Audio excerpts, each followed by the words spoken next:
Skuad Gerald Vandenberg terapkan latihan fisik yang cukup berat dan kini perkembangannya sangat luar biasa. Tanda kirim sinyal bahaya ke Malaysia dan Korea Selatan U23. Mau main harus bayar dan bonus pemain habis ditilep. Inilah praktek pungli yang dilakukan oleh mantan pelatih dan Direktur Teknik Malut United yang mencoreng Liga Sepak Bola Indonesia. Selengkapnya hanya di Raisin Champion. Sebelum kita membahas beritanya lebih lanjut, ada baiknya kita memberikan like ke video ini, karena like itu gratis. Terima kasih atas kesediaan kalian ya.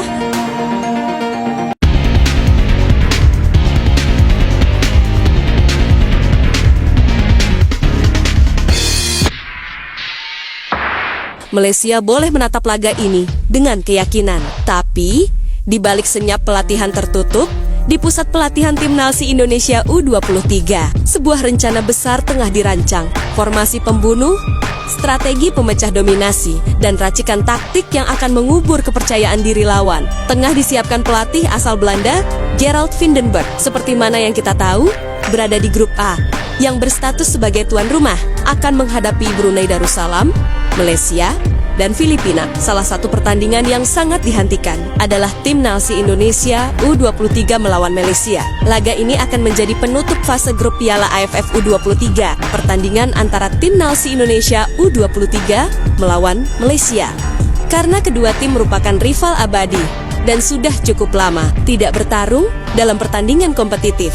Lantas, bagaimana formasi pilihan Gerald Vandenberg untuk pertandingan melawan Malaysia nanti? Begini prediksinya. Di posisi penjaga gawang, Gerald Vandenberg akan mempercayakan Cahaya Supriyadi yang telah lama menjadi andalan di tim Nalsi Indonesia U20. Lalu, untuk 4 pemain belakang yang bakal dipasang olehnya, diprediksi akan diisi oleh sosok berpengalaman di Liga ke-1, mulai dari Kakang Ridianto, Muhammad Sirari, Kade Karel, dan Doni Tripamungkal. Keempat pemain itu merupakan andalan di tim Nalsi Indonesia U20. Sementara, trio lini tengah yang akan dipasang untuk laga kontra Malaysia nanti adalah Arkan Fikri, Tony Firmansyah, dan Robbie Darwin. Beralih ke lini serang, John Treven akan menjadi striker utama pilihan Gerald Vandenberg dengan dukungan dari sayap cepat nan lincah dalam diri Victor Detan serta Rahmat Arjuna. Meski demikian, formasi ini akan tergantung dari kondisi terakhir tim karena adalah pertandingan pamungkas di Stadion Madya GBK. Pemusatan latihan Timnas Indonesia U23 menandai langkah awal Garuda muda untuk kembali unjuk taring di kawasan Asia Tenggara, di mana kita berada di grup A ASEAN U23 Championship 2025 bersama Brunei Darussalam, Malaysia, dan Filipina. Apalagi kita akan bertarung di markas sendiri sebagai tuan rumah. Jelas, harga diri bangsa nggak bisa disepelekan. Namun, ini bukan sekedar TC biasa. Ada banyak kejutan dan warna baru yang muncul sejak hari pertama, mulai dari metode latihan, pemain-pemain pilihan, hingga komposisi tim pelatih yang berbeda dari sebelumnya. Jelas berbeda, karena ini untuk pertama kalinya Timnas U23 dipegang oleh Gerald Vandenberg, pelatih yang sudah berpengalaman di Eropa. Sejak menyeleksi saja, ia memilih pemain dengan cara yang tidak biasa, begadang hingga subuh, menonton laga-laga lokal, hanya demi melihat siapa yang benar-benar pantas mengenakan lambang Garuda. Vandenberg mengaku sangat puas, dan tak lama, beberapa hari setelahnya, 2 nama dicoret. Mereka adalah putra Seva Sanggasi dan Husna Al-Malik. Bukan karena jelek, bukan karena nggak ada kualitas, tapi inilah persaingan yang ketat. Para pemain memiliki mental juang, karakter kuat, dan kualitas teknik yang sesuai dengan visi permainan cepat dan agresif yang ia inginkan. Vandenberg mengakui sangat yakin terhadap kualitas dan kekompakan skuad asuhannya. Meskipun beberapa nama masih baru, layaknya Dominic Dion, Brandon Shinman, hingga Jens Raven yang baru promosi dari Timnas U20. Atas perkembangan ini, bahkan Vandenberg disebut sangat berani menjanjikan kemenangan di laga debutnya. Apa yang bisa saya lakukan dengan hari ini? Kita harus mulai dengan menang.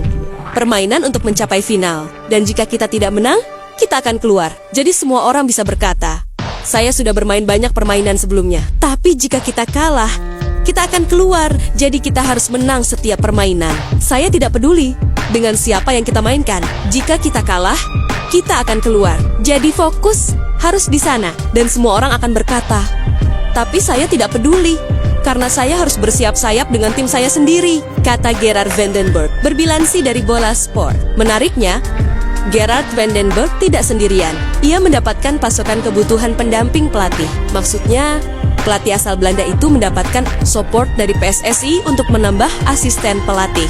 Di mana Simon Tahamata resmi turun gunung, ikut dalam sesi pemusatan latihan Garuda Muda, Om Simon menyusul bergabung bersama Frank van Kempen dan Zulkifli Syukur yang telah lebih dulu menjadi asisten Vandenberg. Dengan keberadaan asisten baru yang berkualitas hingga berpengalaman di Eropa, khususnya di Akademi Sepak Bola Ajax Amsterdam. Jelas ini sebuah hal yang positif. Metode pelatihan Simon diharapkan bisa menularkan nilai-nilai positif, terutama soal melatih pemain muda. Jelas butuh pendekatan yang berbeda, dan Vandenberg sendiri sangat mengakui perkembangan skuadnya setelah kehadiran asisten keturunan Maluku tersebut. Karakternya sangat baik. Dan tentu saja ini juga dibantu oleh coach Simon Tahamata. Sekarang dalam rangka memberikan banyak bimbingan kepada para pemain, kata Gerard Vandenberg. Sumber bola Okezon? Ya, dalam hal ini Simon Tahamata sudah pasti lebih jago. Apalagi soal komunikasi.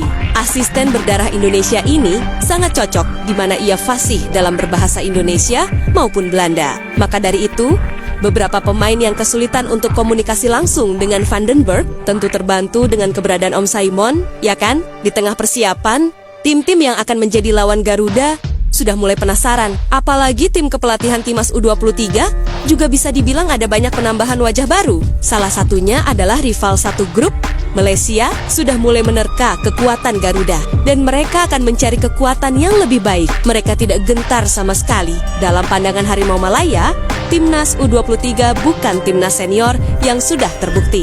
Walaupun tim kepelatihan kelas Eropa, namun secara tim masih baru. Makanya mereka pede bisa mengatasi permainan Garuda Muda. Apalagi di kubu Malaysia U23 sendiri, sebanyak 20 orang. Dalam 2 tahun terakhir, Imran telah menjelma menjadi figur sentral dalam kebangkitan Malut United. Sejak ditunjuk sebagai pelatih kepala pada April tahun 2023, pria asal Tulehu ini langsung membawa perubahan signifikan.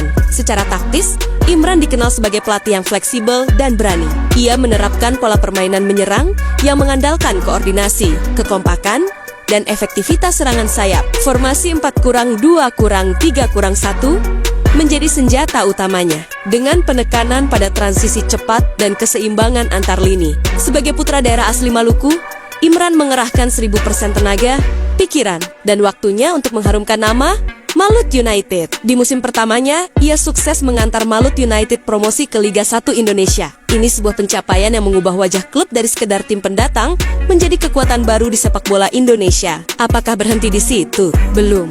Kiprahnya bersama Malut Banner menjadikannya sebuah danau di tengah oase. Pada musim 2024-2025, Imran mencatatkan sejarah lain dengan membawa tim promosi ini finish di posisi 3 besar Liga ke-1.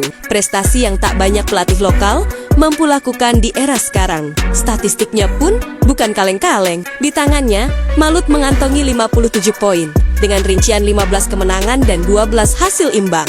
Menariknya, Laskar Kiraha hanya mengantongi 7 kekalahan. Itu artinya Malut jadi tim kedua yang paling sulit dikalahkan setelah Persib Bandung. Catatan ini berbanding lurus dengan jumlah kebobolan Malut. Mereka hanya 33 gol. Catatan ini layak menjadikan Malut dengan pertahanan paling kokoh musim lalu bersama Maung Bandung dan Dewa Yunan. Namun, kontribusi Imran tidak hanya berhenti di lapangan. Di luar arena, ia dikenal sebagai sosok pembangun kultur. Ia memperkuat profesionalisme dalam klub dan membangun ikatan emosional yang kuat antar pemain. Imran bukan hanya seorang pelatih, tapi juga mentor dan inspirator. Ia juga aktif membangun relasi antara klub dan komunitas. Stadion Gelora Kiraha di Ternate tak sekedar menjelaskan jadi tempat bertanding, tetapi berubah menjadi benteng penuh semangat karena atmosfer yang dibangun bersama pendukung. Dalam proses perekrutan pemain, Imran juga terlibat aktif memilih talenta yang tak hanya berkualitas, tapi juga selaras dengan karakter tim.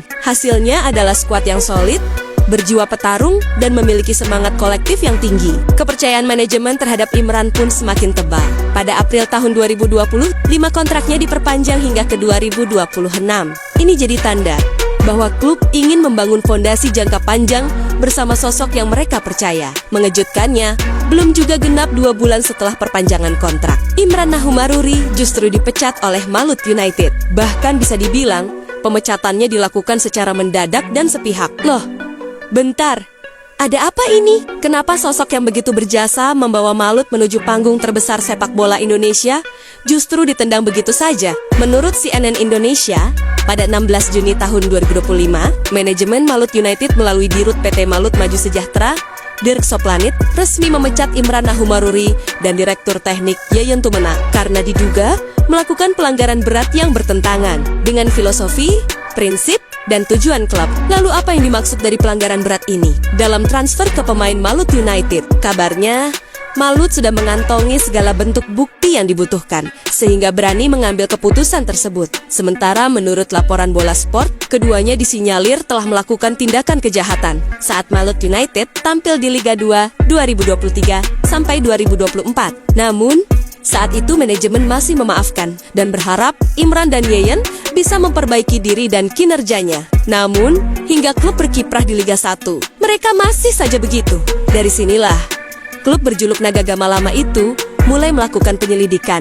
Mereka menghubungi pemain, asisten pelatih, hingga para agen pemain asing untuk mencari informasi. Menurut Dirk Soplanit, penyelidikan ini menghasilkan banyak bukti dan saksi bahwa ternyata ada uang yang diminta oleh Imran dan Yeyen. Saya ambil contoh untuk kontrak pemain asing itu, 1 miliar rupiah. Lalu ada fee-nya sebesar 10% yakni 100 juta rupiah dan diambil direktur teknik. Nantinya, fee itu dibagi juga kepada Imran Nahumaruri. Parahnya lagi, besaran nominalnya tidak pasti. Ada yang 10%, tapi ada juga yang sampai 50% dari nilai kontrak atau gaji. Situasi ini tidak hanya dirasakan pemain asing.